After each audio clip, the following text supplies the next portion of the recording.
এই যে ব্যালট পেপারের ছবি এবং যে আঙ্গুল দেখছেন, সে আঙ্গুলও কিন্তু সেই ছেলেটারই আঙ্গুল। সে বিষয়ে কোনো তথ্য প্রকাশ করা হয়নি।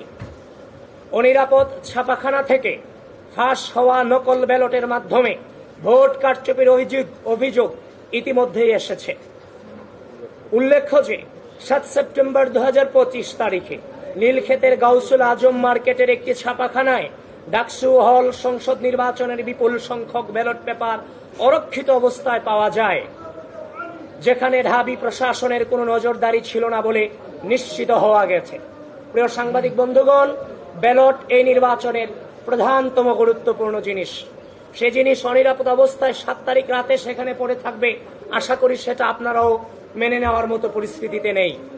এবং আমরা সে অভিযোগ নির্বাচনের দিন পেয়েছি, এবং যিনি সেদিন তিনিও নির্বাচন করেছিলেন, যিনি সেখানে ছিলেন, তার বুকমার্ক আনতে গিয়ে সারে জমিনে সেখানে যিনি উপস্থিত ছিলেন এবং যিনি সে ছবি তুলেছিলেন, ব্যালট পেপারের ছবি তুলেছিলেন, তিনিও আজকে সংবাদ সম্মেলন আমাদের সামনে উপস্থিত আছেন। প্রিয় বন্ধুগণ, আমরা নির্বাচনের দিন যখন এই ছবি পেয়েছি, আমরা বিশ্বাস করতে চাইনি। নানান বাস্তবতার কারণে কিংবা ব্যস্ততার কারণে আমরা সেটাকে এড়িয়ে গিয়েছিলাম। কিন্তু পরক্ষণেই যখন দেখতে পেলাম তার নিজ হাতে ছবি তোলা এই যে ব্যালট পেপারের ছবি এবং যে আঙ্গুল দেখছেন, সে আঙ্গুলও কিন্তু সেই ছেলেটারই আঙ্গুল।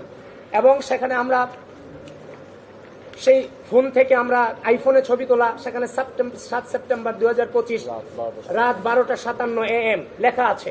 সুতরাং এটাকে ভুল প্রমাণিত করার কোনো সুযোগ আমাদের হাতে কিংবা আপনাদের হাতে নেই। সেজন্য এই বিষয়টাতে বিশ্ববিদ্যালয় প্রশাসন কোনোভাবে হালকাভাবে নেওয়ার সুযোগ নেই।